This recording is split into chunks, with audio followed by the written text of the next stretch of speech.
Hello guys, welcome to Sugu talks. ரொம்பவே feel குட்டான family story தான் இது. இந்த ஸ்டோரியோட பார்ட் 1 பார்ட் 2 பார்க்காதவங்க டிஸ்கிரிப்ஷனில் லிங்க் இருக்குது, அதை பார்த்துட்டு வந்து பார்ட் 3 பாருங்கள். இப்போ ஸ்டோரிக்குள்ளே போகலாம். சீதா உடல்நிலை சரியில்லாமல் இருக்கும் பாண்டியையும் வீட்டையும் நன்கு கவனித்து வர இளவரசன் வழக்கம் போல் காலை கடைக்கு கிளம்பினான்.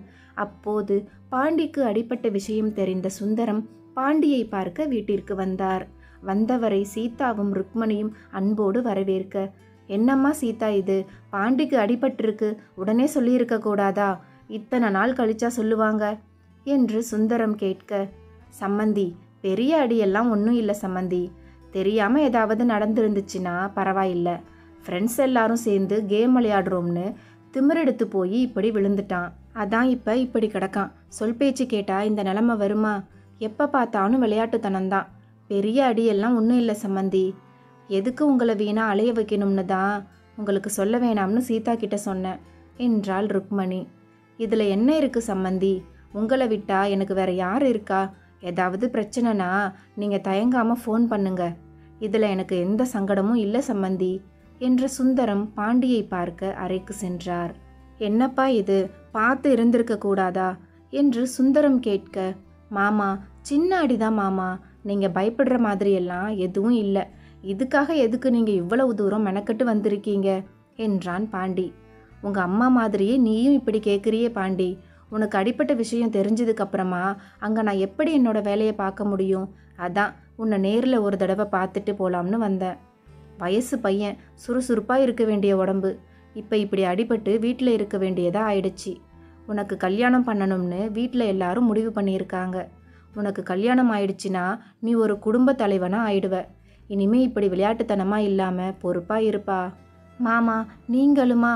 சொல்லி வச்ச மாதிரி எல்லாரும் ஒரே மாதிரியே அட்வைஸ் பண்ணுறீங்க. இந்த வயசில் ஜாலியாக இல்லாமல் வேற எந்த வயசில் ஜாலியாக இருக்கிறது? கல்யாணம் ஆயிட்டா அண்ணன் மாதிரி எனக்கும் பொறுப்பு தானாக வந்துடும். நீங்கள் கவலைப்படாதீங்க மாமா என்றவன், அண்ணி, நாம் எல்லாரும் ஊருக்கு போனப்ப மாமா நம்மளை எப்படி கவனிச்சுக்கிட்டாங்க. இப்போ மாமா நம்ம வீட்டுக்கு வந்திருக்காங்க. அவங்களுக்கு விதவிதமாக சமைச்சு போடுங்க. என்னால் வெளியில் போக முடியலை, இல்லைனா நானே கடைக்கு போய் நான்வெஜ் வாங்கிட்டு வருவேன். நீங்கள் அண்ணனுக்கு ஃபோன் பண்ணி வாங்கிட்டு வர சொல்லுங்க அண்ணி என்றான். அதெல்லாம் ஒன்றும் வேணாம் பாண்டி. சீதா, நீ பாண்டி சொல்கிற மாதிரி மாப்பிள்ளைக்கு ஃபோன் பண்ணி அவரை தொந்தரவுலாம் பண்ணாத. எனக்கு எதுவும் வேணாம். பாண்டியை பார்க்கணும்னு தான் அவசரமாக வந்தேன். பார்த்துட்டேன், நான் ஊருக்கு கிளம்புறேன் என்றார் சுந்தரம். அப்பா, என்னப்பா இது, இப்போ தானே வந்தீங்க, ஒரு 2 நாள் இருந்துட்டு போகலாம்ல என்று சீதா கேட்க, ஏன் சம்மந்தி வந்த உடனே கிளம்புறீங்க என்ற ருக்மணியிடமும், இல்லை சம்மந்தி, வயலில் கொஞ்சம் வேலை இருக்குது, அறுவடை நேரம், முத்து வேலை தான் பார்த்துக்க சொல்லிட்டு வந்தேன். நான் இப்போ உடனே கிளம்பணும். இது நம்ம வீடு. நான் இன்னொரு நாள் முத்துவேலோட வந்து சாவகாசமாக தங்கி சாப்பிட்டு போகிறேன் என்றார் சுந்தரம். அப்பா, மாமா எப்படி இருக்காங்க? நல்லா இருக்காங்களா? விக்ரம் அடிக்கடி ஃபோன் பண்ணி மாமா கிட்ட பேசுகிறானா என்ற சீதாவிடம், நல்லா இருக்காம்மா. விக்ரமும் அடிக்கடி ஃபோன் பண்ணி எங்ககிட்ட பேசுவான். சரிம்மா, நேரம் ஆயிடுச்சு. நான் போகிற வழியில் அப்படியே மாப்பிள்ளை கடைக்கு போய் அவர்கிட்டையும் ஒரு வார்த்தை சொல்லிட்டு ஊருக்கு போகிறேன். நான் போயிட்டு வரேன் சம்மந்தி என்ற சுந்தரம் வீட்டில் உள்ள அனைவரிடமும் கூறிவிட்டு புறப்பட்டார். பின்பு பாண்டி சீதாவிடம், என்ன அண்ணி, மாமா தான் அவசரமாக கிளம்புறேன்னு சொன்னா நீங்கள் அப்படியே விட்டுட்டீங்க. இருங்கன்னு சொல்லி நீங்கள் கட்டாயப்படுத்தி இருந்தா அவங்க இருந்திருப்பாங்கல்ல. இல்லை பாண்டி, அப்பாவுக்கு அங்கே வேலை இருக்குது, இல்லைனா இவ்வளோ அவசரமாக கிளம்ப மாட்டாங்க. சரி, நான் போயிட்டு உனக்கு வெந்நீர் எடுத்துகிட்டு வரேன், உடம்பெல்லாம் தொடச்சிக்க என்றாள் சீதா. போங்க அண்ணி, 3 நாள் ஆச்சு குளிக்கவே விட மாட்டீங்க. எப்போ பார்த்தாலும் சுடுதண்ணி வச்சு தொடச்சிக்கிட்டே இருந்தா எப்படி அழுக்கு போகும்? இன்னைக்காச்சும் குளிக்க விடுங்க அண்ணி, ப்ளீஸ்.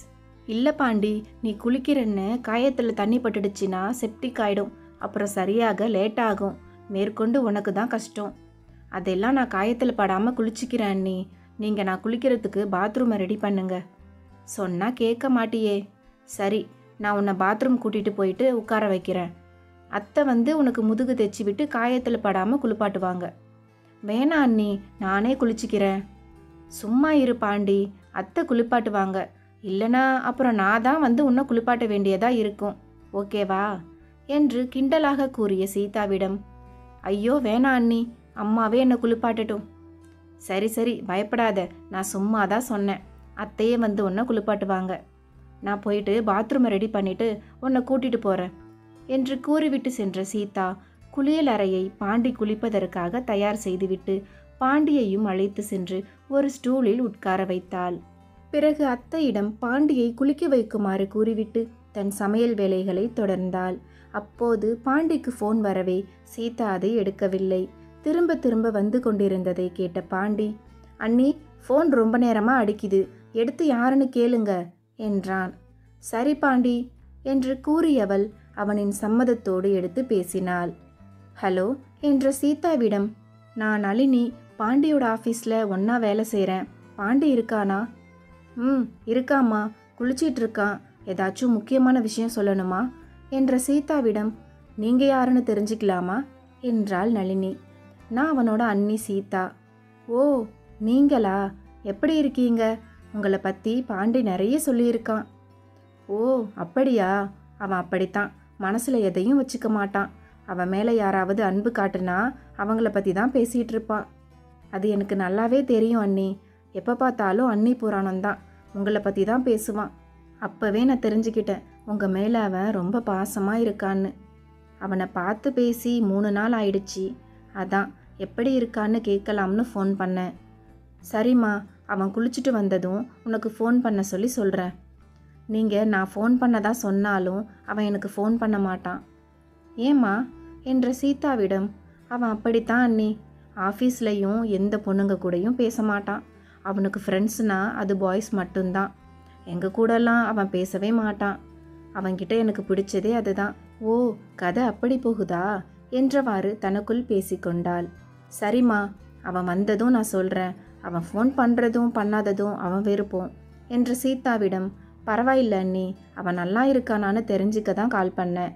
தெரிஞ்சுக்கிட்டேன், அது போதும் என்று கூறிவிட்டு ஃபோனை வைத்தாள் நளினி. ஃபோனில் பேசிய சீதாவிடம் பாண்டி, அண்ணி ஃபோனில் யாரு, என்ன விஷயம் என்றான். அது ஒன்றும் இல்லைப்பா, உன் நலம் விரும்பி தான் ஃபோன் பண்ணாங்க. என் நலம் விரும்பியா? அது யாரு? என்ன அண்ணி சொல்கிறீங்க? வேற யாரும் இல்லை, உன் கூட வேலை செய்கிற நளினிங்கிற பொண்ணு தான் கால் பண்ணியிருந்தா. நீ எப்படி இருக்கன்னு தெரிஞ்சுக்கணும்னு ஃபோன் பண்ணியிருந்தாலாம். நீ வந்ததும் ஃபோன் பண்ண சொல்கிறேன்னு சொன்னேன். ஆனால் அந்த பொண்ணு நீ பொண்ணுங்க கிட்ட எல்லாம் பேச மாட்டேன்னு சொன்னா. அப்படியெல்லாம் இல்லை அண்ணி, நான் எல்லாரு கூடயும் பேசுவேன். தேவையில்லாமல் யார்கிட்டையும் பேச மாட்டேன், அவ்வளவுதான். ஆமாம், அந்த நளினி பொண்ணு எப்படி? நல்ல பொண்ணு தான், ஏன் கேட்குறீங்க? ஒன்றும் இல்லை, அந்த பொண்ணு பேசுகிறத பார்த்தா அந்த பொண்ணுக்கு ஒன்றை பிடிச்சிருக்குன்னு தோணுது என்ற சீதாவிடம், அண்ணி நீங்களும் ஆரம்பிச்சிட்டிங்களா? அதெல்லாம் ஒன்றும் இல்லை அண்ணி. என்னது நீங்களுமா? அப்போ நான் ஆஃபீஸில் என்ன நடக்குது பாண்டி? என்கிட்ட எதையோ மறைக்கிற மாதிரி இருக்கு என்ற சீதாவிடம், அதெல்லாம் ஒன்றும் இல்லை அண்ணி. ஆஃபீஸில் உள்ளவங்களும் அந்த பொண்ணு என்கிட்ட வந்து பேசுனா இப்படி தான் கிண்டல் பண்ணுவாங்க. அதனால தான் நான் அந்த பொண்ணுக்கிட்ட பேசுகிறதே இல்லை. ஏன், உனக்கு அந்த பொண்ணை பிடிக்காதா? பிடிக்கும் அண்ணி, ஒரு ஃப்ரெண்டாக பிடிக்கும், அவ்வளவுதான். அதை தாண்டி வேற எதுவும் என் மனசுக்குள்ளே இல்லை. இருந்தால் உங்ககிட்ட சொல்லாமல் இருப்பேனா? அதானே பார்த்தேன். எங்கள் பாண்டி அப்படிப்பட்டவன் இல்லையே. சரி விடு, குளிச்சது களைப்பாக இருக்கும், நீ ரெஸ்ட் எடு. சாப்பாடு ரெடி பண்ணிட்டேன், நான் அத்தைக்கு சாப்பாடு போட்டுட்டு உனக்கும் எடுத்துகிட்டு வரேன் என்று கூறிய சீதா அத்தைக்கு சாப்பாடு பரிமாறிவிட்டு பாண்டிக்கும் எடுத்து வந்து கொடுத்தாள். இப்படி நாட்களும் நகர பாண்டியும் உடல்நிலை மெல்ல மெல்ல தேறி வந்தான். அப்போது வீட்டிற்கு வந்த தரகர் பாண்டிக்கு பொருத்தமான சில பெண்களின் போட்டோவை ருக்மணியிடமும் சீதாவிடமும் காட்டினார். ஒவ்வொன்றாக பார்த்து விசாரித்து கொண்டிருந்தவர்கள் பாண்டியையும் அழைத்தனர். பாண்டி, தரகர் உனக்கு பொருத்தமான சில பொண்ணுங்க போட்டோவை எடுத்துட்டு வந்திருக்காரு, வந்து நீயும் பாரு, உனக்கு இதில் ஏதாவது ஒரு பொண்ணை பிடிச்சிருக்கான்னு சொல்லு என்ற சீதாவிடம், அண்ணி நான் தான் உங்ககிட்ட ஏற்கனவே சொன்னேன்ல, இப்போ எனக்கு கல்யாணம் வேண்டாம்னு, ஏன் கேட்கவே மாட்டீங்க? என்ன பாண்டி இது, உனக்கு வயசாகிட்டே போகுதில்ல, எத்தனை நாளைக்கு தான் இப்படி கல்யாணம் வேண்டாம்னு சொல்லிக்கிட்டே இருப்ப? உனக்கு பிடிக்கலன்னா பரவாயில்ல, எங்களுக்காக கல்யாணம் பண்ணிக்க. கல்யாணங்கிறது சும்மா கடமை இருக்குன்னு பண்ணுற விஷயம் இல்லை பாண்டி. உன்னோட வாழ்க்கையை தீர்மானிக்க போகிறதே அந்த ஒரு நாள் தான். நீ சரியான துணையை தேர்ந்தெடுக்கலைன்னா அதுவே உன் வாழ்க்கைக்கு பாரமாயிடும். வந்து இந்த ஃபோட்டோவில் ஏதாச்சும் ஒரு பொண்ணை உனக்கு பிடிச்சிருக்கான்னு மட்டும் சொல்லு. பிடிக்கலனாலும் ஒரு பிரச்சனையும் இல்லை, தரகர்கிட்ட உனக்கு பிடிச்ச மாதிரி பொண்ணாக பார்க்க சொல்கிறேன். சரி, நீங்கள் இவ்வளவு தூரம் சொல்கிறீங்க, நான் பார்க்குறேன் என்று கூறிய பாண்டி அனைத்து பெண்களின் உருவப்படங்களையும் பார்த்தான். ஆனால் அவன் மனதிற்கு எந்த பெண்ணும் பிடித்தவாறு தெரியவில்லை. அதை பாண்டி வாய்விட்டு சொல்லாமலே புரிந்து கொண்ட சீதா, தரகரே, எந்த பொண்ணையும் பாண்டிக்கு பிடிக்கலன்னு நினைக்கிறேன். நீங்கள் அடுத்த தடவை வர்றப்ப இன்னும் லட்சணமான பொண்ணுங்க ஃபோட்டோவை எடுத்துட்டு வாங்க என்று கூறி தரகரை அனுப்பி வைத்தாள் சீதா. என்ன சீதா இது? தரகர் எத்தனை பொண்ணுங்க ஃபோட்டோவை காமிச்சாரு. ஒரு சில பொண்ணுங்க பார்க்க நல்லா தானே இருந்தாங்க. அப்புறம் ஏன் இன்னும் லட்சணமான பொண்ணாக பார்க்க சொல்கிற? நாம் ஃபோட்டோவில் காட்டின எந்த பொண்ணையும் பாண்டிக்கு பிடிக்கல அத்தை. அவன் சொல்லலைனாலும் அவன் முகமே சொல்லுது. என்ன இருந்தாலும் பாண்டிக்கும் பிடிக்கணும். அவன் தானே வாழ்க்கை ஃபுல்லாக அந்த பொண்ணு கூட சேர்ந்து வாழ போகிறான். இப்படி அவனோட இஷ்டத்துக்கு பார்க்கணும்னா நாம் வருஷ கணக்கில் பொண்ணு பார்த்துக்கிட்டே இருக்க வேண்டியது தான். நல்ல கொழுந்தனாரு, நல்ல அண்ணி. அம்மா சீதா, இவனுக்கு படிப்பில் இருக்கிற திறமை வாழ்க்கையோட அனுபவத்தில் இல்லை. இளவரசன் அளவுக்கு பொறுப்பும் இல்லை. என்னோட காலத்துக்கு அப்புறமும் நீ பாண்டியை இதே மாதிரி அன்பாக பார்த்துக்கணுமா என்ற ருக்மணியிடம், ஏன் அத்தை இப்படியெல்லாம் பேசுகிறீங்க? உங்களுக்கு எதுவும் ஆகாது. என்னோட உயிர் இருக்கிற வரைக்கும் பாண்டிக்கு ஒரு அண்ணியா அம்மாவா எப்போதும் நான் துணையாக இருப்பேன். நீங்கள் கவலைப்படாதீங்க என்றாள் சீதா. உன்னை பற்றி எனக்கு தெரியாதாம்மா? பாண்டிக்கு வரப்போகிற பொண்ணை பற்றி நினச்சாதான் பயமாக இருக்குது. வர்றவ ஏதாச்சும் சின்ன பிரச்சனைனா அதை காரணமாக காட்டி தனி குடித்தனம் போகணும்னு சொல்லி பாண்டியை கூட்டிகிட்டு போயிட்டா என்னம்மா பண்ணுறது என்று ருக்மணி கூற, அம்மா என்னம்மா சொல்கிறீங்க? தனி குடித்தனமா? இப்போ தெரியுதா நான் எதுக்கு கல்யாணம் பண்ண பயப்படுறேன்னு? மற்றவங்க எப்படின்னு எனக்கு தெரியாது. ஆனால் எனக்கு இந்த குடும்பம்தான் முக்கியம். நாம் என்னைக்கும் பிரியாமல் ஒன்றா இருக்கணும். நான் எதுக்காகவும் யாருக்காகவும் என் அண்ணனையும் அண்ணியையும் விட்டு கொடுக்க மாட்டேன்.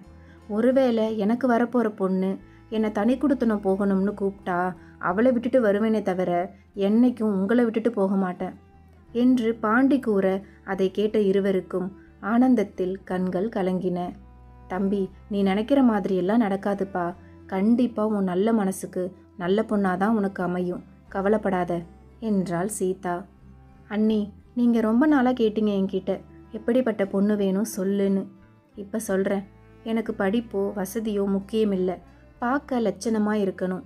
நம்ம குடும்பத்தில் ஒருத்தியாக எல்லார்கிட்டையும் அன்பாக பழகணும். ஒன்றா சேர்ந்து வாழணும். என்னைக்கும் தனியாக போகணுங்கிற எண்ணம் வரவே கூடாது. அவ்வளவுதான் என்னோட எதிர்பார்ப்பு. இது எல்லாத்துக்கும் ஏற்ற மாதிரி ஒரு நல்ல பொண்ணாக பாருங்க. நான் உடனே கல்யாணம் பண்ணிக்கிறேன் என்று கூறிவிட்டு அங்கிருந்து நகர்ந்தான் பாண்டி. பாண்டியின் இந்த உயர்ந்த குணத்தை பார்த்த சீதா உள்ளம் நெகிழ்ந்தாள். பாண்டியோட இந்த நல்ல குணத்துக்காகவாவது அவனுக்கு பிடிச்ச மாதிரியான பொண்ணு எப்படியாவது நம்ம தேடணும் அத்தை என்றாள் சீதா. உண்மைதான் சீதா, அதுக்கு அந்த கடவுள் தான் கண்ணை திறக்கணும் என்றாள் ருக்மணி. இப்படி இருவரும் பேசிக்கொண்டிருந்த நேரத்தில் பாண்டியின் அலுவலக நண்பனான சுதாகர் வீட்டிற்கு வந்தான். வாப்பா சுதாகர், எப்படி இருக்க என்ற சீதாவிடம், நான் நல்லா இருக்கேன் அண்ணி. நீங்கள் எல்லாரும் எப்படி இருக்கீங்க? பாண்டியோட உடம்பு இப்போ பரவாயில்லையா? நல்லாயிட்டே வரான். இன்னும் 2-3 நாளில் வேலைக்கு போவேன்னு சொல்லிட்டு இருந்தான். ரூமில் தான் இருக்கான். போய் பாருப்பா, நான் உனக்கு ஜூஸ் போட்டு எடுத்துகிட்டு வரேன் என்று சீதா கூற சுதாகர் பாண்டி இருக்கும் அறைக்கு சென்றான். வாடா சுதாகர், நல்லா இருக்கியா என்ற பாண்டியிடம், எனக்கு என்ன, நான் நல்லா தான் இருக்கேன். ஆஃபீஸில் என்ன நடக்குதுன்னு உனக்கு தெரியுமா என்றவனிடம், ஏண்டா என்ன ஆச்சு? யாருக்காவது ஏதாவது பிரச்சனையா என்று கேட்ட பாண்டியிடம், ஆமாண்டா, நளினிக்கு தாண்டா பிரச்சனை. நளினிக்கா? அவளுக்கு என்ன பிரச்சனை? நல்லா தானே இருந்தா என்று இருவரும் பேசி கொண்டிருக்கும் நேரத்தில் அங்கு வந்த சீதா இருவருக்கும் பழச்சாற்றை கொடுத்தாள். சீதாவை பார்த்ததும் பேசுவதை நிறுத்தி கொண்ட சுதாகரிடம், டேய் சுதாகர், என்னடா ஏதோ நளினின்னு சொன்ன, அவளுக்கு என்ன ஆச்சு சொல்லு என்றான். நளினியா? யாரு? உனக்கு அன்னைக்கு ஃபோன் பண்ணி பேசினாலே அந்த பொண்ணா தம்பி? ஏன் அந்த பொண்ணுக்கு என்ன ஆச்சு என்று சீதாவும் கேட்க சுதாகர் எப்படி சொல்லுவது என்று தெரியாமல் விழித்து கொண்டிருந்தான். டேய் சுதாகர், அண்ணி இருக்காங்கன்னு பார்க்காத. எனக்கு தெரிஞ்சா அவங்களுக்கு தெரிஞ்ச மாதிரி நீ சொல்லு, என்ன ஆச்சு, என்ன பிரச்சனை? அது வந்துடா, நளினி சூசைட் அட்டன் பண்ணி இப்போ ஹாஸ்பிட்டலில் இருக்கா என்று சுதாகர் கூற இதை கேட்ட இருவருக்கும் அதிர்ச்சியாக இருந்தது. என்னடா சொல்கிற? சூசைட் அட்டன் பண்ணாளா? ஏண்டா, அப்படி என்னடா அவளுக்கு பிரச்சனை? எல்லாம் உன்னால தாண்டா. அவள் உன்னை ரொம்ப வருஷமாக லவ் பண்ணிகிட்ருக்கா. ஆனால் நீ தான், உன் மேலே எந்த விருப்பமும் இல்லை, அதோட வீட்டில் பார்க்குற பொண்ணை தான் கட்டிப்பேன்னு சொன்னேன். ஆனாலும் அவள் இப்போ வரைக்கும் உன்னை தாண்டா லவ் பண்ணிகிட்ருக்கா. வீட்டில் மாப்பிள்ளை பார்க்க ஆரம்பிச்சிட்டாங்க. அவங்க தூரத்து சொந்தக்கார பையன். அந்த பையனுக்கு நளினியை கட்டி வைக்கலாம்னு நிச்சயதார்த்த தேதியையும் குறிச்சிட்டாங்க. நளினி எவ்வளவு சொல்லியும் அவங்க அம்மா அப்பா கேட்கல. அதனால தான் அவள் வேறு வழி இல்லாமல் சூசைட் அட்டன் பண்ணிட்டா. என்னடா இது, ஒரு தப்பும் பண்ணாத என் மேலே ஏண்டா இவ்வளோ பெரிய பழி வருது? நளினி எனக்கு ரொம்ப பிடிக்கும்டா. ஆனால் என்னால் லவ் பண்ணுற அளவுக்கு எல்லாம் யோசிக்க முடியாது. எனக்கு என்னோட குடும்பமும் அவங்களோட சந்தோஷமும் தான் முக்கியம். அதனால தான் நான் இந்த காதல் கீதெல்லாம் யோசிக்கிறதே இல்லை. இதில் என்னோட தப்பு எதுவும் இல்லைடா என்ற பாண்டியிடம் சுதாகர், டேய், நான் உன் மேலே தப்பு இருக்குன்னு சொன்னேனா? நீ எந்த தப்பும் பண்ணலடா. எனக்கு தெரியும் உன்னை பற்றி. இதை உன்கிட்ட சொல்லணும்னு தோணுச்சு. அதனால தான் வந்து சொன்னேன். மற்றபடி உன் மேலே பழி போடுறதுக்கு வரலடா என்றான். ஏன்பா சுதாகர், அந்த பொண்ணு இந்த அளவுக்கு பாண்டியை விரும்பி இருக்காளா? ஆமா அண்ணி, அந்த பொண்ணுக்கு பாண்டினா உயிர். பாண்டிக்காக அவள் என்ன வேணும்னாலும் பண்ணுவா. பாண்டி, நான் ஒன்று சொல்கிறேன், தப்பாக எடுத்துக்க மாட்டியே என்று சீதா கேட்க, இல்லை அண்ணி சொல்லுங்க என்றான் பாண்டி. இல்லை, அந்த பொண்ணு உன்னை எந்த அளவுக்கு விரும்பி இருந்தா உனக்காக சாகுற அளவுக்கு போயிருப்பா. உன் மேலே ரொம்ப பாசம் வச்சிருக்கான்னு நினைக்கிறேன். இதை விட நல்ல பொண்ணு எங்கே தேடினாலும் கிடைக்காது. நானும் அத்தையும் ஒரு தடவை நேரில் போய் அவளை பார்த்து அவங்க அப்பா அம்மா கிட்ட பேசிட்டு வரோம். உனக்கும் அந்த பொண்ணை ரொம்ப பிடிக்கும்னு சொல்கிற. ஒருவேளை அத்தைக்கும் அந்த பொண்ணை பிடிச்சிருந்துச்சுன்னா அந்த பொண்ணையும் உனக்கு கல்யாணம் பண்ணி வச்சிடலாம் என்று சீதா கேட்க, சரிங்க அண்ணி, நீங்கள் எந்த முடிவு எடுத்தாலும் சரியாக தான் இருக்கும், போயிட்டு வாங்க என்றான் பாண்டி. பிறகு அன்று இரவு அத்தை மற்றும் இளவரசனிடம் சீதா நளினியை பற்றி எடுத்து கூற அவர்களுக்கும் அது ஆச்சரியமாக இருந்தது. என்ன சீதா சொல்கிற? ஒரு பொண்ணு நம்ம பாண்டியை இத்தனை வருஷமாக லவ் பண்ணிட்டு இருக்காளா? என்னால் நம்பவே முடியலை. பாண்டி இதை பற்றி ஒரு வார்த்தை கூட நம்மக்கிட்ட சொல்லலையே என்று இளவரசன் கேட்க, அது எப்படிங்க சொல்லுவான்? அவனுக்கு அந்த பொண்ணு மேலே எந்த விருப்பமும் இல்லை, அதான் அவன் சொல்லலை. அதெல்லாம் சரி சீதா, ஆனால் அந்த பொண்ணோட குணம் எப்படி, அவங்க அப்பா அம்மா எப்படி, இது எதுவுமே தெரியாமல் நாம் எப்படி ஒரு முடிவெடுக்க முடியும் என்றாள் ருக்மணி. நீங்கள் சொல்கிறது உண்மைதான் அத்தை. அந்த பொண்ணு முதல்ல ஹாஸ்பிட்டல்ல இருந்து வீட்டுக்கு வரட்டும். அதுக்கப்புறம் நாம் நேரில் போய் பார்த்து பேசிட்டு வருவோம். அப்புறமா என்ன பண்ணலாம்னு முடிவெடுப்போம் என்று சீதா கூற இருவரும் சம்மதித்தனர். மறுநாள் காலை இளவரசன் வழக்கம் போல் கடைக்கு புறப்பட தயாராகி கொண்டிருந்தான். அப்போது வாசலில் கார் வந்து நிற்கும் சத்தம் கேட்க அனைவரும் வாசல் பக்கம் பார்த்தனர். வந்தது நளினியின் அம்மா அப்பா. யார் என்று தெரியாத இவர்கள் விழித்து கொண்டிருக்க அவர்களே தாங்கள் நளினியின் அம்மா அப்பா என்பதை கூறினர். பிறகு அவர்களை உள்ளே அழைத்த சீதா வந்தவர்களை உபசரித்தாள். எப்படி பேச ஆரம்பிப்பது என்று தெரியாமல் வந்தவர்கள் தயங்கி கொண்டிருக்க சீதா, உங்க பொண்ணு நளினி இப்ப எப்படி இருக்காங்க என்று ஆரம்பித்து வைத்தாள். இப்ப நல்லா இருக்காமா, வீட்டுக்கு அழைச்சிட்டு வந்துட்டோம். அவ விஷயமாதான் உங்களை பார்த்து உங்ககிட்ட பேசிட்டு போலாம்னு வந்தோம். எதுவா இருந்தாலும் தயங்காம சொல்லுங்க என்றான் இளவரசன். எங்களுக்கு 2 பொம்பளை பிள்ளைங்க. மூத்தவளை ஏற்கனவே கட்டி கொடுத்துட்டோம். இளையவ தான் நளினி. இவளுக்கும் ஒரு நல்ல வாழ்க்கை அமைச்சு கொடுக்கணும்னு தான் ஆசைப்படுறோம். எப்போ கல்யாண பேச்சு எடுத்தாலும் எனக்கு கல்யாணம் வேணாம் கல்யாணம் வேணாம்னு சொல்லிக்கிட்டே இருந்தா. அவள் வேலைக்கு போகணும்னு ஆசைப்படுறதால தான் கல்யாணத்துக்கு ஒத்துக்க மாட்றான்னு நாங்கள் நினச்சி அவளை கட்டாயப்படுத்தி சம்மதிக்க வைக்க முயற்சி செஞ்சோம். ஆனால் அவள் உங்கள் பையனை விரும்பி இருக்கா, அதனால தான் கல்யாணத்துக்கு ஒத்துக்க மாட்றான்னு இப்போ தான் எங்களுக்கே தெரிஞ்சுது. அதை பற்றி விசாரிக்கும் போது தான் நளினி மட்டும்தான் உங்கள் வீட்டு பையனை விரும்பி இருக்கா. ஆனால் அந்த தம்பிக்கு என் பொண்ணு மேலே எந்த விருப்பமும் இல்லைன்னு தெரிஞ்சுக்கிட்டோம். நான் கல்யாணம்னு ஒன்று பண்ணால் பாண்டியை தான் பண்ணிப்பேன், இல்லைனா இந்த ஜென்மத்தில் கல்யாணமே பண்ணிக்க மாட்டேன் அப்படின்னு ஒத்த காலில் நிற்கிறா. அதான் எங்களுக்கு என்ன பண்ணுறதுன்னு தெரியலை. உங்ககிட்ட பேசி உங்களோட முடிவை தெரிஞ்சுக்கலாம்னு வந்தோம். நாங்கள் உங்கள் வீட்டு பையனை எங்கள் மருமகனாக ஏற்றுக்க தயாராக இருக்கோம். எங்களுக்கு எங்கள் பொண்ணோட சந்தோஷந்தான் முக்கியம். உங்கள் விருப்பம் எதுவாக இருந்தாலும் நீங்கள் வெளிப்படையாக சொல்லுங்கள் என்று நளினியின் தாய் தந்தை கூற அதை கேட்ட இளவரசன், நாங்களே இதை பற்றி உங்கள் வீட்டுக்கு வந்து பேசலாம்னு தான் இருந்தோம். உங்கள் பொண்ணு எந்த அளவுக்கு என் தம்பியை விரும்பி இருந்தா சாகுற அளவுக்கு போயிருப்பாங்க. அந்த ஒரு விஷயம் போதும், எங்களுக்கும் உங்கள் பொண்ணை பிடிச்சிருக்கு என்று இளவரசன் கூற அதை கேட்ட நளினியின் அப்பா அம்மாவிற்கு மகிழ்ச்சியாக இருந்தது. மேற்கொண்டு திருமணத்தை பற்றி பேச ஆரம்பிக்க அப்போது குறுக்கிட்ட ருக்மணி, இருங்க, அவசரப்படாதீங்க. எங்களுக்கு ஒரு கண்டிஷன் இருக்குது. அதுக்கு ஒத்துக்கிட்டாதான் இந்த கல்யாணம் நடக்கும். என்ன கண்டிஷன் சொல்லுங்க. எதுவாக இருந்தாலும் செய்ய நாங்கள் தயாராக தான் இருக்கோம். எத்தனை பவுன் போடணும், என்னென்ன சீர் செய்யணும், எது வேணும்னாலும் நீங்கள் வெளிப்படையாக கேட்கலாம் என்று நளினியின் அப்பா கூற, அந்த மாதிரியெல்லாம் நாங்கள் எதுவும் எதிர்பார்க்கல. எங்களுக்கு சீரு சொத்துப்பத்து இது எல்லாத்தையும் விட அன்பும் பாசமும் தான் முக்கியம். என் பையன் பாண்டி இந்த குடும்பத்து மேலே உயிரையே வச்சிருக்கான்.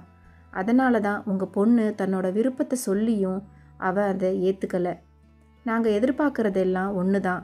கல்யாணத்துக்கு அப்புறம் உங்கள் பொண்ணு எங்களில் ஒருத்தியா எங்கள் கூட ஒன்றா சேர்ந்து வாழணும். எந்த காலத்துலேயும் தனி கொடுத்தனம்னு சொல்லி பாண்டியை எங்ககிட்ட இருந்து பிரித்து கூட்டிகிட்டு போயிடக்கூடாது என்றாள் ருக்மணி. இது அவங்க 2 பேரும் வாழப்போகிற வாழ்க்கை. பின்னாடி என்ன நடக்கும்னு யாருக்கும் தெரியாது. அவங்க வாழ்கிறதுல தான் இருக்குது. இதுக்கு எங்களால் எப்படி பதில் சொல்ல முடியும் என்றனர் நளினியின் அம்மா அப்பா. அப்போ இதை பற்றி நீங்கள் முதல்ல உங்கள் பொண்ணுக்கிட்ட பேசுங்க. இந்த ஒரு கண்டிஷனுக்கு ஓகேனா அடுத்த முகூர்த்தத்திலேயே நாம் நிச்சயதார்த்தத்தை வச்சுக்கலாம் என்று ருக்மணி கூற, சரி என்று ஒப்புக்கொண்டவர்கள் அங்கிருந்து புறப்பட்டனர். அவர்கள் போன பிறகு, அத்தை என்னத்தை இது, கல்யாணத்துக்கு முன்னாடியே யாராச்சும் இப்படி ஒரு கண்டிஷன் போடுவாங்களா? அதுவும் அவங்க கிட்ட கேட்டா அவங்க எப்படி பதில் சொல்லுவாங்க? அவங்க சொல்கிறது உண்மைதானே? இது பாண்டியும் அந்த பொண்ணும் வாழ போகிற வாழ்க்கை. பின்னாடி என்ன நடக்கும்னு அவங்களுக்கே தெரியாது. இப்போவே அதை பற்றி பேசுகிறதுல என்ன பிரயோஜனம் இருக்குது என்றாள் சீதா. ஆமாம்மா, நீ கண்டிஷன்னு சொன்னோன்னே ஏதோ சீதனமாக கேட்க போகிற போல அப்படின்னு நினச்சேன். ஆனால் நீ இப்படி ஒரு கண்டிஷன் போடுவேன்னு நான் எதிர்பார்க்கவே இல்லை. அது இல்லை சீதா, நாம் இப்போவே சொல்லி வைக்கிறது நல்லது தான். நாளைக்கு திடீர்னு தனி கொடுத்தனம் போகணும்னு அந்த பொண்ணு சொல்லிட்டா பாண்டியும் நம்மளை விட்டு போக மாட்டேன்னு சொல்லிடுவான். அப்புறம் 2 பேருக்கும் வீணாக சண்டை தான் வரும். அதான் முன்னாடியே சொல்லிட்டா 2 பேர் வாழ்க்கையும் நல்லா இருக்கும்னு தோணுச்சு. அதான் சொன்னேன். பாண்டியும் இவர்கள் பேசுவதை அறையில் இருந்தபடி கேட்டுக்கொண்டிருந்தான். நான் கூட இதை பற்றி யோசிக்கலை. பாருங்க, உண்மையாகவே நீங்கள் பிரில்லியன்ட் அத்தை. என்னங்க, அத்தை எப்படியெல்லாம் யோசிக்கிறாங்க பாருங்களேன். உண்மைதான் சீதா, வர வர அம்மா பயங்கரமாக யோசிக்க ஆரம்பிச்சிட்டாங்க. சரி, எப்படியோ அந்த பொண்ணு இதுக்கு ஒத்துக்குச்சின்னா அதுவே போதும், பார்ப்போம் என்று கூறிவிட்டு கடைக்கு புறப்பட்டான் இளவரசன். இங்கு நளினியின் அம்மா அப்பா வீட்டிற்கு வந்தனர். அப்போது அங்கு ஓடி வந்த நளினியிடம், நளினி, ஏமா இப்படி ஓடி வர? உன்னை டாக்டர் ரெஸ்ட் எடுக்க சொல்லியிருக்கார்ல என்ற அம்மாவிடம், அம்மா நான் நல்லா தான் இருக்கேன், எனக்கு ஒன்றும் இல்லை. பாண்டி வீட்டுக்கு போனீங்களே, அங்கே பாண்டி என்னம்மா சொன்னா? அவங்க அம்மா, அண்ணன், அண்ணி எல்லாரும் என்ன சொன்னாங்க என்று பதறி போனவளாய் கேட்டவளிடம், நளினி, முதல்ல நீ ரூமில் போய் படுமா, நான் வந்து எல்லாத்தையும் சொல்கிறேன். இல்லைம்மா, நான் இப்போவே தெரிஞ்சுக்கணும். அங்கே என்ன நடந்துச்சுன்னு சொல்லுங்கம்மா ப்ளீஸ் என்றாள் நளினி. நளினி, அவங்க உன்னை மருமகளாக ஏற்றுக்க ஒத்துக்கிட்டாங்கம்மா என்ற வார்த்தையை கேட்ட நளினிக்கு வானத்தில் பறப்பது போன்று இருந்தது. நளினி, ஆனால் அவங்க அம்மா போடுற கண்டிஷன் தாம்மா எனக்கு ஒரு மாதிரியாக இருக்குது. என்னம்மா சொல்கிறீங்க? அவங்க அம்மா கண்டிஷன் போட்டாங்களா? என்ன கண்டிஷன் போட்டாங்க சொல்லுங்கம்மா. இல்லைம்மா, எல்லாரும் வரதட்சணை வேணும், காரு வேணும், நிறைய பவுன் போடணும், இப்படித்தான் கண்டிஷன் போடுவாங்க. ஆனால் இவங்க சொல்கிறது வித்தியாசமாக இருந்துச்சுமா. அப்படி என்னம்மா கேட்டாங்க? அந்த குடும்பம் பாசத்தில் ரொம்ப ஒன்றிய குடும்பம் மாதிரி இருக்குது. ஒருத்தர் மேலே ஒருத்தர் ரொம்ப அன்பாகவும் அக்கறையாகவும் பாசமாகவும் இருக்காங்க. அவங்க பிரியக்கூடாதுன்னு நினைக்கிறாங்க. அந்த வீட்டுக்கு மூத்த மருமகளாக இருக்கிற பொண்ணு தான் அந்த குடும்பத்தையே தாங்கி நிற்கிதுன்னு நினைக்கிறேன். அதே மாதிரி தான் 2வதாக வரப்போகிற மருமகளும் அந்த குடும்பத்தோடு சேர்ந்து சந்தோஷமாக பாசமாக இருக்கணும்னு ஆசைப்படுறாங்க.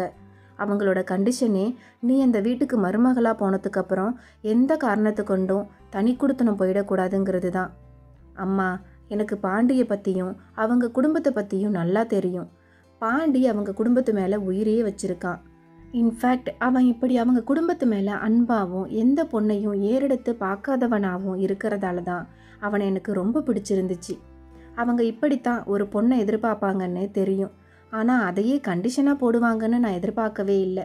அவங்க சொல்கிற எல்லா கண்டிஷனுக்கும் ஓகேன்னு அவங்களுக்கு ஃபோன் பண்ணி சொல்லிடுங்கம்மா என்று கூறிய நளினியின் உள்ளம் புதிதாய் பிறந்த வண்ணத்து பூச்சி போல சிறகடித்து வானில் பறந்தது. இப்படி நளினியின் பதிலை அவளின் அம்மா அப்பா பாண்டியின் குடும்பத்திற்கு தெரிவித்தனர். இப்படி இரு குடும்பத்தாருக்கும் பிடித்திருக்க கண்மூடி கண் திறப்பதற்குள் நாட்கள் நகர பாண்டிக்கும் நளினிக்கும் திருமண தேதியும் குறிக்கப்பட்டது. திருமண தேதி குறிக்கப்பட்ட நாளிலிருந்து சீதாவின் அப்பாவான சுந்தரம் முத்துவேலுடன் வந்து சம்மந்தி வீட்டில் தங்கி அங்கு வேண்டிய உதவிகளை செய்தார்.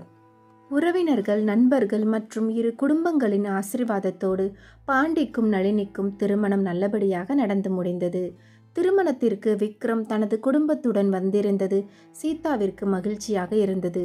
பிறகு அனைவரிடமும் கூறிவிட்டு விக்ரம் தனது குடும்பத்துடன் புறப்பட்டான். இன்று முதலிரவு. அம்மா சீதா, மாடியில் அவனோட ரூமை ரெடி பண்ணியாச்சா என்ற ருக்மணியிடம். எங்க அத்தை, பாண்டியோட ஃப்ரெண்ட்ஸ் எல்லாரும் நாங்கள் ரெடி பண்ணுறோம் அப்படின்னு ரூமுக்குள்ளே போனாங்க. போய் 2 மணி நேரத்துக்கு மேலே ஆகுது. என்னதான் அலங்காரம் பண்ணுறாங்கன்னு தெரியலை. இன்னும் ஒருத்தர் கூட வெளியில் வரல. அப்படி என்னதான் அலங்காரம் பண்ணுறானுங்க? சரி வீடு சீதா, பாண்டிக்காக ஏதோ பண்ணுறானுங்க. பண்ணட்டும் பண்ணட்டும். சரி, நளினி ரெடி ஆயிட்டாளான்னு பாரு. ஐயரு நேரம் குறித்து கொடுத்துருக்கிறாரு. நீ நளினி கிட்ட இதை பற்றி சொல்லிடுமா? சரிங்க அத்தை என்று கூறிய சீதா தனது அறையில் அலங்காரம் செய்து கொண்டிருக்கும் நளினியிடம் கூறினாள். இதை கேட்ட நளினியின் முகம் வெட்கத்தில் சிவந்து பூத்தது. நளினி, நீ வெட்கப்படும் போது பார்க்க ரொம்ப அழகா இருக்கம்மா. ஆனால் நேரத்தை மட்டும் மறந்துடாத. ஏன்னா அத்தை இந்த மாதிரி விஷயங்கள் எல்லாம் நம்புவாங்க. உனக்கு நம்பிக்கை இருக்கா இல்லையான்னு எனக்கு தெரியலை. ஆனால் ஞாபகத்தில் வச்சுக்கோ என்றாள் சீதா. சரிங்க அண்ணி, கண்டிப்பாக ஞாபகம் வச்சுப்பேன் என்றவளை சீதா சக தோழிகளுடன் பாண்டியின் அறைக்கு அழைத்து சென்றாள். அறையில் இளவரசன் மற்றும் நண்பர்களின் அறிவுரையோடு அமர்ந்திருந்தான் பாண்டி. உள்ளே சென்ற நளினி பெரியவர்கள் கூறியது போல கணவனின் காலில் விழுந்து ஆசிர்வாதம் பெற்றவள் முதன்முறையாக பாண்டியின் முகத்தை நேருக்கு நேராக பார்த்து பேசுகிறாள். அவனின் மனைவியாக. உங்ககிட்ட ஒன்று கேட்கணும், கேட்கலாமா என்ற நளினியிடம். என்ன புதுசாக வாங்க போங்கன்னு? எப்போதும் போல வா போன்னு கூப்பிடு. இல்லை வேணாங்க, வீட்டில் அத்தை அண்ணி ஏதாச்சும் சொல்லுவாங்க. நீ சொல்கிறதும் சரிதான். அம்மா இதெல்லாம் கொஞ்சம் பார்ப்பாங்க. ஆனால் அண்ணி எதுவும் சொல்ல மாட்டாங்க. நீ ரூமில் இருக்கும்போது வா போன்னு கூப்பிடு. ஆனால் அம்மா முன்னாடி மட்டும் வாங்க போங்கன்னு கூப்பிடு, சரியா? ஆமாம், என்ன என்கிட்ட கேட்கணும்? கேளு என்றான் பாண்டி. இல்லை, உண்மையாகவே என்னை பிடிச்சிதான் கல்யாணம் பண்ணியா? இல்லை உங்கள் வீட்டில் எல்லாரும் ஒத்துக்கிட்டாங்கன்னு அவங்களுக்காக என்ன கல்யாணம் பண்ணியா? உனக்காக இத்தனை வருஷம் நான் காத்திருந்தேன். என் மேலே இப்போ வரைக்கும் உனக்கு காதல் வரவே இல்லையா? ஏ லூசு, அப்படியெல்லாம் இல்லை. நீ என்கிட்ட வந்து உன்னோட விருப்பத்தை சொன்னப்பவே எனக்கு உன்னை பிடிச்சிருந்துச்சு. எனக்கு உன்னை ரொம்ப பிடிக்கும். அதை தாண்டி காதல் அப்படிங்கிற விஷயத்துக்குள்ளே நான் போகணும்னு என்றைக்குமே நினச்சதில்ல. அப்படி நான் காதலில் விழுந்துட்டா என்னோட குடும்பத்தை நான் மறந்துடுவேணும்னு பயம். அதனால தான் நான் எந்த பொண்ணையும் விரும்பக்கூடாதுங்கிற முடிவில் இருந்தேன். ஆனால் உன்னை பார்க்கும்போதெல்லாம் ஏதோ ஒன்று எனக்குள்ளே தோணும். ஆனால் அது காதலான்னு எனக்கு சொல்ல தெரியலை. நான் ஒன்று கேட்க நீ ஏதேதோ குழப்பி பதில் பேசுகிற. எனக்கு ஒன்றும் புரியலை. நீ என்னை லவ் பண்ணுறியா இல்லையான்னு மட்டும் சொல்ல என்ற நளினியிடம். என்னோட அழகான தேவதையே என்று அவள் கன்னங்களை பிடித்த பாண்டி. இப்போ நீ என்னோட மனைவி ஆயிட்ட. இனிமே உன்னை என் மனைவியாக லவ் பண்ண ஆரம்பிச்சிடுறேன், சரியா என்றான் பாண்டி. அந்த அழகான இரவில் அவர்கள் இருவரின் வாழ்க்கையும் ஆரம்பித்தது. இங்கு ருக்மணி சுந்தரம் மற்றும் முத்துவேலுடன் பேசிக்கொண்டிருக்க அங்கு இளவரசனும் சீதாவும் இருந்தனர். சம்மந்தி, ரொம்ப நன்றி சம்மந்தி. நீங்கள் 2 பேரும் இல்லைனா இந்த கல்யாணத்தை நான் எப்படி நடத்தி முடிச்சிருப்பேன்னு எனக்கே தெரியலை. இந்த வீட்டில் அவர் இல்லாத குறைய நீங்கள் 2 பேரும் சேர்ந்து தீர்த்து வச்சிட்டீங்க. பாண்டியோட கல்யாணத்தை எப்படி நடத்தி முடிக்க போகிறேனேன்னு ரொம்ப பயந்தேன். ஆனால் நீங்கள் 2 பேரும் எல்லா வேலையையும் இழுத்து போட்டு செஞ்சு என்னோட மொத்த பாரத்தையும் இறக்கி வச்சிட்டீங்க. நீங்களும் உங்கள் மனைவியோட அண்ணனோட சம்மந்தி குடும்பம் நாம் எதுக்கு வேலை பார்க்கணும்னு நினைக்காம நீங்களும் சம்மந்தியோட சேர்ந்து எல்லா வேலையும் இழுத்து போட்டு செஞ்சீங்க. உங்களுக்கும் நான் ரொம்ப கடமைப்பட்டிருக்கேன் என்று மனமுருகி முத்துவேலிடமும் நன்றியை தெரிவித்தாள் ருக்மணி. இதில் என்னம்மா இருக்குது? இப்போ சுந்தரம் என் கூட இருக்கிறதுக்கு காரணமே நீங்களும் உங்களோட பையனும் தான். சொர்ணம் செஞ்ச எல்லா தப்பையும் மன்னிச்சு அவளோட கடைசி கால ஆசையையும் நிறைவேற்றி வச்சீங்க. அவளோட இறுதி சடங்கையும் கூடவே இருந்து செஞ்சீங்க.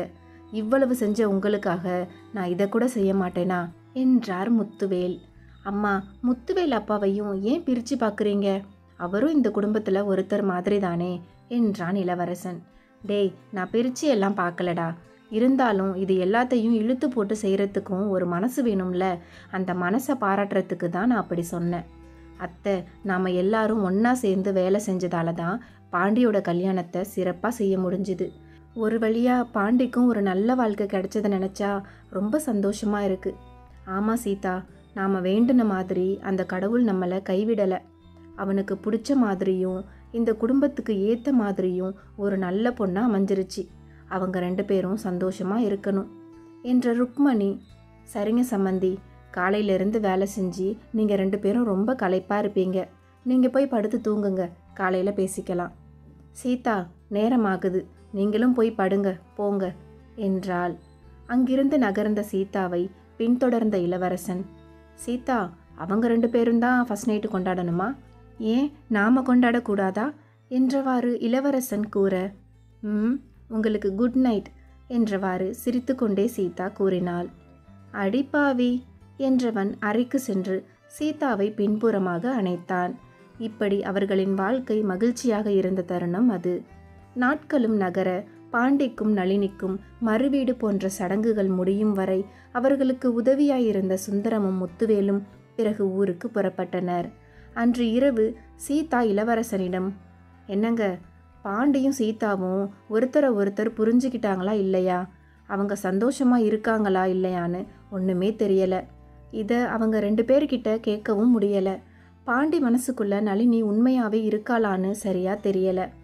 பேசாமல் 2 பேரையும் ஹனிமூன் அனுப்பி வச்சிட்டா நல்லா இருக்கும்னு தோணுது. அந்த பொண்ணு பாண்டிக்கிட்ட தனியாக மனசு விட்டு பேச ஆசைப்படுவா. ஒருத்தரை ஒருத்தர் புரிஞ்சிக்க அது ஒரு சந்தர்ப்பமாகவும் இருக்கும் என்றாள் சீதா. நீ சொல்கிறதும் சரிதான் சீதா, எனக்கு கூட தோணலை பாரேன். எப்படி சீதா உனக்கு இப்படியெல்லாம் ஐடியா வருது? ஏன்னா நானும் ஒரு பொண்ணு தானே. சரி சீதா, அப்போ நான் அவங்க 2 பேருக்கும் ஒரு வாரத்துக்கு ஊட்டிக்கு டிக்கெட் போடுறேன். அவங்க சந்தோஷமாக போயிட்டு வரட்டும். இந்த விஷயத்தை பற்றி நாளைக்கு பாண்டிக்கிட்டையும் அம்மா கிட்டையும் நீ ஒரு வார்த்தை சொல்லிடு என்றான். மறுநாள் எழுந்த சீதா எப்பொழுதும் போல தனது வேலைகளை தொடர்ந்தாள்.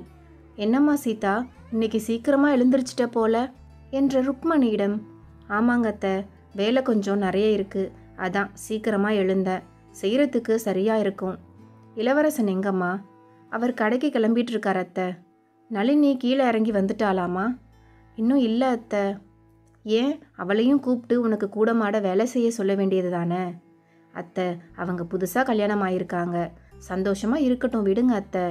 இங்கே அந்த அளவுக்கு நிறைய வேலை இல்லை, நான் இருக்கேன்ல, நான் பார்த்துக்கிறேன் என்று கூறியவள் சமையல் வேலைகளை தொடர்ந்தாள். காலை உணவை தயார் செய்த சீதா அனைவரையும் சாப்பிட அழைத்தாள். அப்போது, அத்தை, நானும் அவரும் ஒரு விஷயம் முடிவு பண்ணியிருக்கோம். பாண்டியையும் நளினியையும் ஒரு வாரத்துக்கு ஹனிமூன் அனுப்பி வைக்கலாம்னு முடிவு பண்ணியிருக்கோம் என்றாள். என்ன அண்ணி சொல்கிறீங்க, ஹனிமூனா? அதெல்லாம் ஒன்றும் வேணாம் அண்ணி. அடுத்த வாரத்திலிருந்து நான் வேலைக்கு போகலாம்னு இருக்கேன். ஏற்கனவே 2 வாரம் லீவு போட்டுட்டேன். நீ சும்மானு இரு தம்பி, எல்லாம் உங்கள் 2 பேரோட நல்லதுக்காக தான் நானும் உங்கள் அண்ணனும் சேர்ந்து முடிவு பண்ணியிருக்கோம். நீங்கள் 2 பேரும் ஒருத்தரை ஒருத்தர் புரிஞ்சுக்கிட்டு சந்தோஷமாக வாழ வேண்டாமா? இனிமே புரிஞ்சுக்க என்ன இருக்குது அண்ணி? எனக்கு நளினியை பற்றி நல்லா தெரியும், நளினிக்கும் என்னை பற்றி தெரியும். இதில் வேற இடத்துல போய் தான் தெரிஞ்சுக்கணுமா என்ன? உனக்கு எப்படி சொல்லி புரிய வைக்கிறதுனே தெரியலை என்று சீதா கூற, டேய், சீதா தான் இவ்வளவு தூரம் சொல்கிறாள்ல, நாங்கள் ஒன்று பண்ணால் அது உன் நல்லதுக்கு தான் பண்ணுவோம். எதுவும் பேசாமல் போயிட்டு வா. என்னம்மா சொல்கிறீங்க? நீங்கள் எதுவும் சொல்ல மாட்டீங்க என்றான் இளவரசன். இதில் நான் சொல்ல என்னடா இருக்குது? நீயும் சீதாவும் ஒரு முடிவு எடுத்தீங்கன்னா அது சரியாக தான் இருக்கும். உங்கள் விருப்பப்படி அனுப்பி வைங்க என்றாள் ருக்மணி. பாரு, அந்த காலத்து மனுஷி அம்மாவே ஓகே சொல்லிட்டாங்க. உனக்கு என்னடா? எதுவும் பேசாமல் ஆஃபீஸ்க்கு கால் பண்ணி ஒரு வாரத்துக்கு லீவு கேட்டுட்டு ஒழுங்கா நளினியை அழைச்சிக்கிட்டு போயிட்டு வா. என்ன நளினி, இங்கே இவ்வளோ பேர் பேசிக்கிட்டு இருக்காங்க, நீ எதுவுமே பேசாமல் சாப்பிட்டுக்கிட்டு இருக்க என்ற பாண்டியிடம், இதில் நான் என்னங்க சொல்கிறது? அவங்க சொல்கிறதும் சரிதானே, நாம் போயிட்டு வந்தால் நல்லா இருக்குன்னு தான் தோணுது. அப்பனா ஒரு கண்டிஷன் என்றான் பாண்டி. இதில் என்னடா கண்டிஷன் என்ற இளவரசனிடம், அண்ணன், நாங்கள் ஹனிமூன் போகணும்னா நீயும் அண்ணியும் எங்கள் கூட வரணும். டேய், லூசாடா நீ? நீங்கள் தான் புதுசாக கல்யாணம் பண்ணியிருக்கீங்க, அதனால் ஹனிமூன் அனுப்பி வைக்கிறோம். இதில் எங்கள் 2 பேரையும் கூப்பிடுற? நாம் என்ன டூராக போகிறோம்? எல்லாரும் சேர்ந்து போகிறதுக்கு? அதெல்லாம் எனக்கு தெரியாது. போனால் நாம் எல்லாரும் சேர்ந்து போகலாம், இல்லைனா வேணாம். நீயும் அண்ணியும் கல்யாணம் ஆனதுலேருந்து ஹனிமூனுக்கே போகலை. சொல்லப்போனால் ஆசையாக அவங்கள எங்கேயும் நீ வெளியில் கூட்டிகிட்டே போனதில்லை. அதனால் இந்த தடவை நாம் சேர்ந்து போவோம். ஆமாண்டா இளவரசா, பாண்டி சொல்கிறதும் சரிதான். பாவம் சீதா வீட்டு வேலை பார்த்துக்கிட்டு நம்மளையும் பார்த்துக்கிட்டு வீட்டிலேயே தான் இருக்கா. அவளை ஒரு படத்துக்கு கூட நீ கூட்டிகிட்டு போக மாட்டேங்கிற. அவளும் எங்கேயும் போக மாட்டேங்கிறா. பேசாமல் பாண்டியோட நீங்களும் சேர்ந்து போயிட்டு வாங்க. நான் நம்ம சீதாவோட ஊரில் கோவில் திருவிழா அப்போ பாண்டிக்கு கல்யாணமானா சாமிக்கு பாலபிஷேகம் பண்ணுறேன்னு வேண்டியிருந்தேன். நான் அப்படியே ஊருக்கு போயிட்டு அங்கே ஒரு வாரம் தங்கி இருந்து வேண்டுதலை முடிச்சுட்டு வரேன். நீங்கள் எல்லாரும் போயிட்டு வாங்க என்றாள் ருக்மணி. இவர்கள் இப்படி பேசிக்கொள்வது நளினிக்கு வித்தியாசமாக இருந்தது. என்ன குடும்பம் இது? இவன் அண்ணன் அண்ணி மேலே பாசமாக இருக்கான், அது நல்ல விஷயந்தான். ஆனால் ஹனிமூனுக்கு யாராவது அண்ணன் அண்ணியை கூட்டிகிட்டு போவாங்களா? இதுக்கு அவங்க அம்மாவும் சரின்னு சொல்கிறாங்க. இந்த பாண்டியன் இப்படி இருக்கான் என்றவாறு மனதிற்குள் பல கேள்விகளை கேட்டுக்கொண்டாள் நளினி. சரி சீதா, பாண்டி இவ்வளவு தூரம் கூப்பிடுறான், அம்மாவும் ஊருக்கு போயிட்டு வரேன் அப்படின்னு சொல்கிறாங்க. நமக்கும் சேர்த்து ஊட்டிக்கு டிக்கெட் போடுறேன். நீயும் பாவம் வீட்டில் தானே இருக்க, நமக்கும் ஒரு சேஞ்சாக இருக்கும்ல, நாமளும் போயிட்டு வருவோம் என்றான் இளவரசன். ஏங்க அதெல்லாம் வேணாங்க, அது சரிப்பட்டு வராதுங்க. அத்தை வேணும்னா ஊருக்கு போயிட்டு வரட்டும், நாம் வீட்டிலையே இருப்போம். அவங்க 2 பேரும் மட்டும் போயிட்டு வரட்டும் என்ற சீதாவிடம், அண்ணி ஊட்டி செமையாக இருக்கும், நீங்கள் 2 பேரும் வரலனா நாங்களும் போக மாட்டோம், அவ்வளவுதான் என்றான் பாண்டி. பிறகு பாண்டியின் பேச்சை மீற முடியாத சீதா ஒப்புக்கொண்டாள். அன்று இரவு நளினி பாண்டியிடம், பாண்டி என்ன இது, நீ உன் அண்ணன் மேலே பாசமாக இருக்க, அது எனக்கு புரியுது. ஆனால் நாம் புதுசாக கல்யாணம் பண்ணியிருக்கோம், நாம தானே ஹனிமூன் போகணும். அதனால தானே அவங்க அனுப்பி வைக்கிறேன்னு சொல்கிறாங்க. ஹனிமூனுக்கு போய் யாராவது அண்ணனையும் அண்ணியையும் கூட்டிகிட்டு போவாங்களா? அங்கே நமக்கு சங்கடமாக இருக்காது என்றாள். நளினி என்ன பேசுகிற நீ? அண்ணி பாவம் தெரியுமா? கல்யாணமான புதுசில் அவங்க சந்தோஷமாகவே இல்லை, நிறைய பிரச்சனை. அடுத்த 2 வருஷத்தில் அப்பா இறந்துட்டாங்க. அதுக்கப்புறம் குடும்ப பொறுப்பை எல்லாத்தையும் அவங்க ஏற்றுக்க வேண்டியதாக ஆயிடுச்சு. அம்மாவுக்கும் கொஞ்சம் உடம்பு சரியில்லை. இப்படி அவங்க இந்த குடும்பத்துக்காகவும் எங்களுக்காகவும் தான் வாழ்கிறாங்க. அவங்களுக்குன்னு தனிப்பட்ட எந்த சந்தோஷமும் இல்லை. அண்ணன் கூட எங்கேயும் சந்தோஷமாக வெளியில் போய் நான் பார்த்ததும் இல்லை. நம்ம ஹனிமூனை சாக்கா வச்சாச்சும் அவங்க 2 பேரும் சந்தோஷமாக இருக்கணும்னு தான் நான் அவங்களையும் வர சொன்னேன். நீ என்னை புரிஞ்சுப்பன்னு நினச்சேன், ஆனால் நீ இப்படி கேட்குறது எனக்கு ரொம்ப கஷ்டமாக இருக்கு நளினி என்றான் பாண்டி. அதுக்கு நான் சொல்லலைங்க, அவங்க ரொம்ப கஷ்டப்பட்டிருக்காங்க தான், நான் இல்லைன்னு சொல்லலை. ஆனால் எனக்கும் ஒரு மனசு இருக்குல்ல, நான் உங்கள் கூட சந்தோஷமாக இருக்கணும்னு ஆசைப்படுறேன். இந்த ஹனிமூனை சாக்கா வச்சு உங்கள் கூட நிறைய டைம் ஸ்பெண்ட் பண்ணணும்னு ஆசைப்பட்டேன் என்றாள். இப்போ மட்டும் என்ன, அவங்க 2 பேரும் தனியாக ஒரு ரூமில் இருக்க போகிறாங்க, நாம் 2 பேரும் தனியாக ஒரு ரூமில் இருக்க போகிறோம். நீ ஆசைப்பட்ட மாதிரி என் கூட தனியாக தானே டைம் ஸ்பெண்ட் பண்ண போகிற. இவங்கிட்ட பேசி புரிய வைக்க முடியாது என்று மனதிற்குள் நினைத்த நளினி, சரிங்க பரவாயில்லை, அவங்க வரட்டும் என்றவாறு கூறி உறங்கிவிட்டாள். இப்படி அவர்கள் பேசிக்கொண்டவாறு ருக்மணியை சுந்தரத்தின் வீட்டில் தங்க வைத்துவிட்டு இவர்கள் ஊட்டியை நோக்கி புறப்பட்டனர். அடுத்த பாகம் வரும் வரை காத்திருக்கவும். நன்றி.